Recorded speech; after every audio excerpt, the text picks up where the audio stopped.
எல்லாருக்கும் வணக்கம். ஒரு ரெண்டு வார்த்தை, ஜஸ்ட் 2 வேர்ட்ஸ். இது உங்க உரையாடல் முறையே கம்ப்ளீட்டா மாத்தி உங்கள ஒரு மேக்னெட் மாதிரி ஆக்க போகுதுன்னு சொன்னா நம்புவீங்களா? நம்பித்தான் ஆகணும். வாங்க இந்த ரகசியத்தை விரிவா பார்க்கலாம். வாங்க ஒரு இன்ட்ரெஸ்டிங்கான உளவியல் சோதனையிலிருந்து ஆரம்பிக்கலாம். ஒரு நிமிஷம் யோசிச்சு பாருங்க. ஒரே மாதிரி 2 பேர், ஒரே ட்ரெஸ், ஒரே இடத்துல இருக்காங்க. ஆனா அவங்க யூஸ் பண்ண 2 வார்த்தை தான் அவங்களோட ரிசல்ட்டே மாத்துச்சு. என்ன ஆச்சு தெரியுமா? ஒருத்தரை யாருமே கண்டுக்கல, அப்படியே காத்துல விட்ட மாதிரியே போயிட்டாங்க. ஆனா இன்னொருத்தர் மட்டும் சுத்தி இருந்த எல்லாரையும் அப்படியே ஈர்த்தார், ஒரு காந்த மாதிரி. எப்படி இது சாத்தியம்? இந்த வித்தியாசத்தை சரியா புரிஞ்சுக்க வாங்க மார்க்கஸோட கதைக்கு போவோம். மார்க்கஸ் ஒரு நல்ல பையன், பார்க்க ஸ்மார்ட்டா இருப்பான், வேலைய நல்ல வேலைதான். ஆனா அவனுக்கு ஒரு பெரிய பிரச்சனை இருந்துச்சு. மத்தவங்க கிட்ட, குறிப்பா அவனுக்கு பிடிச்சவங்க கிட்ட பேச ஆரம்பிக்கிறதுக்குள்ள போதும்னு ஆகிடும். என்ன பேசுறது, எப்படி ஆரம்பிக்கிறதுனே தெரியாம ரொம்ப தடுமாறுவான். அவனோட ஸ்டைல் என்ன தெரியுமா? ரொம்பவே ஜென்ரலான கேள்விகள் தான். ஹாய், நைட் எப்படி போகுது? ஓ, அப்போ என்ன வேலை பாக்குறீங்க? இப்படிதான் ஆரம்பிப்பான். பதிலும் அதே மாதிரி ரொம்ப போரிங்கா வரும்.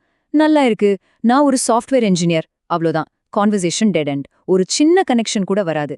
எல்லாம் ஏதோ ஒரு ஃபார்மாலிட்டிக்காக பேசுற மாதிரி இருக்கும். ஒரு நாள் அவனோட ஒரு க்ளோஸ் ஃப்ரெண்ட் ஒரு உண்மைய முகத்துல அடிச்ச மாதிரி சொன்னாங்க. மார்க்கஸ், நீ பேச ஆரம்பிச்சாலே ஏதோ ஜாப் இன்டர்வியூல உட்கார்ந்த மாதிரி இருக்கு.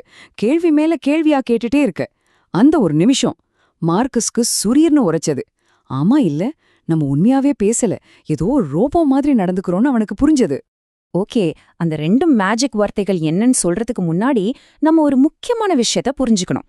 அது ஏன் வேலை செய்யுது, அதுக்கு பின்னாடி இருக்கிற சைக்காலஜி என்ன? இதை தெரிஞ்சுக்காம அந்த வார்த்தைகளை மட்டும் யூஸ் பண்ணா அது வெறும் மனப்பாடம் பண்ண மாதிரி தான் இருக்கும், ஒர்க் அவுட் ஆகாது. அதனால முதல்ல நம்ம மூளை எப்படி ஒருத்தர் மேல ஈர்க்கப்படுதுன்னு பாப்போம் வாங்க. நம்ம மூளைக்குள்ள மிரர் நியூரான்கள் அப்படின்னு ஒன்னு இருக்கு. அது ஒரு மேஜிக் கண்ணாடி மாதிரின்னு வச்சுக்கோங்களேன். நீங்க ஒருத்தர்கிட்ட பேசிட்டு இருக்கும்போது அவங்க ரொம்ப சந்தோஷமா இருந்தா உங்களுக்கே தெரியாம நீங்களும் லைட்டா சந்தோஷமா ஃபீல் பண்ணுவீங்க. ஒருவேளை அவங்க டென்ஷனா இருந்தா அந்த டென்ஷன் உங்களுக்கும் தொத்திக்கும். இதுதான் மிரர் நியூரான்களோட வேலை. சிம்பிளா சொன்னோம்னா, மத்தவங்களோட உணர்ச்சிகளை நாம ஆட்டோமேட்டிக்கா காப்பி அடிப்போம். அப்போ இதிலிருந்து நாம என்ன கத்துக்கிறோம்? நீங்க என்ன பேசுறீங்க, எவ்ளோ அறிவாளியா பேசுறீங்கங்கிறத விட உங்க முன்னாடி இருக்கும்போது மத்தவங்களை எப்படி உணர வைக்கிறீங்கன்றது தான் ரொம்ப ரொம்ப முக்கியம். நீங்க ரிலாக்ஸ்டா அவங்க மேல உண்மையா அக்கறை காட்டுனீங்கன்னா அவங்களுக்கும் அதே ஃபீலிங் தானே வரும். அதுதான் உண்மையான ஈர்ப்போட ரகசியம். பிரபலமான உளவியலாளர் கார்ல் ராஜர்ஸ் ஒரு அருமையான விஷயத்த சொல்றாரு. ஒவ்வொரு மனுஷனுக்குள்ளேயும் ஒரு ஆழமான ஏக்கம் இருக்குமாம். அது என்னன்னா, மத்தவங்க நம்மள ஜட்ஜ் பண்ணாம நம்ம எப்படி இருக்கோமோ அப்படியே நம்மள புரிஞ்சுக்கணுங்கிறது தான். இதுக்கு பேருதான் எம்பத்திக் ரெசனன்ஸ். இந்த ஒரு உணர்வை யார் ஒருத்தருக்கு கொடுக்கறாங்களோ அவங்க கிட்ட நாம இயல்பாவே ஈர்க்கப்படுவோம். அவங்கள முழு மனசோட நம்ப ஆரம்பிப்போம்.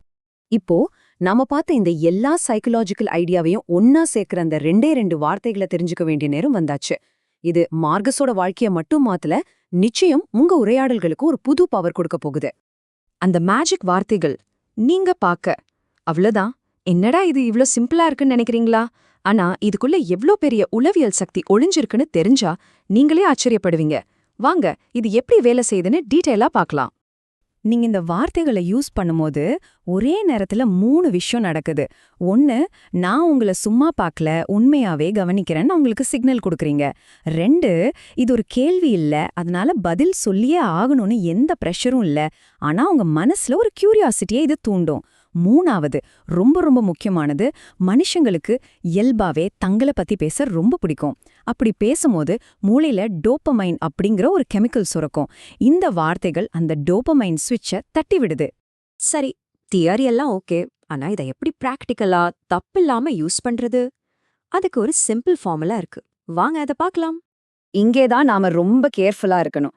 நீங்க பார்க்க அழகா இருக்கீங்கன்னு சொல்றது வேற, அது வெறும் காம்ப்ளிமெண்ட். ஆனா நீங்க இப்ப நீங்க காட்டிக்கிறத விட ரொம்பவே சுவாரஸ்யமான ஒரு ஆள் மாதிரி தெரியுதுன்னு சொன்னா பாத்தீங்களா அந்த வித்தியாசத்தை? முத வாக்கியம் தோற்றத்தை பத்தி பேசுது, ஆனா 2வது அவங்களோட கேரக்டர், அவங்களோட உள் மனசை பத்தி பேசுது. அதுதான் உரையாடல அடுத்த லெவலுக்கு கொண்டு போகும். இப்போ நம்ம மார்க்கஸ் கதைக்கு திரும்ப வருவோம். இந்த டெக்னிக்கை கத்துக்கிட்ட பிறகு அவன் ஒரு பொண்ணுகிட்ட போய், நீங்க இந்த இடத்துக்கும் உங்களுக்கும் ஏதோ ஒரு பழைய கனெக்ஷன் இருக்கிற மாதிரி தெரியுது, ஒருவேளை ரொம்பவே வித்தியாசமான ஒரு சூழ்நிலையில இதுக்கு முன்னாடி இங்க வந்திருப்பீங்களோன்னு கேட்டான். அடுத்த நிமிஷமே அந்த பெண் ஒரு சின்ன சிரிப்போட அவங்க வாழ்க்கையில நடந்த ஒரு மறக்க முடியாத கதைய கிட்டத்தட்ட 10 நிமிஷம் பேசினால. அன்னைக்கு முதல் முறையா மார்க்கஸ் ஒரு உண்மையான ஆழமான உரையாடல அனுபவிச்சான். ஆனா இதை யூஸ் பண்ணும்போது ஒரு 3 விஷயத்துல ரொம்ப கவனமா இருங்க. 1, இது ஒரு ஸ்கிரிப்ட் மாதிரி மனப்பாடம் பண்ணி சொல்லாதீங்க. உண்மையாவே அவங்கள பத்தி தெரிஞ்சுக்கிற ஆர்வத்தோட சொல்லுங்க. 2வது, அவங்க தோற்றத்தை பத்தி கமெண்ட் பண்றதை விட்டுட்டு அவங்களோட குணம், அவங்க எனர்ஜி, அவங்க மனநிலை இதுல கவனம் செலுத்துங்க. 3வது, ரொம்ப முக்கியம், அவங்க பதில் சொல்ல ஆரம்பிச்சதும் போனை நோண்டாம, சுத்தி பார்க்காம முழுசா அவங்க சொல்றதை கேளுங்க. நீங்க உண்மையா கவனிக்கிறீங்கன்னு அவங்களுக்கு புரியணும். கடைசியா ஒரு விஷயம் சொல்லிக்கிறேன். இந்த நீங்க பாக்க அப்படிங்கிறது வெறும் வார்த்தைகள் மட்டும் இல்ல.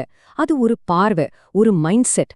மத்தவங்கள மேலோட்டமா பார்க்காம அவங்களுக்குள்ள இருக்கிற ஆழத்தை, அவங்களோட சொல்லப்படாத கதைகளை பார்க்க முயற்சி பண்ற ஒரு தத்துவம் இது.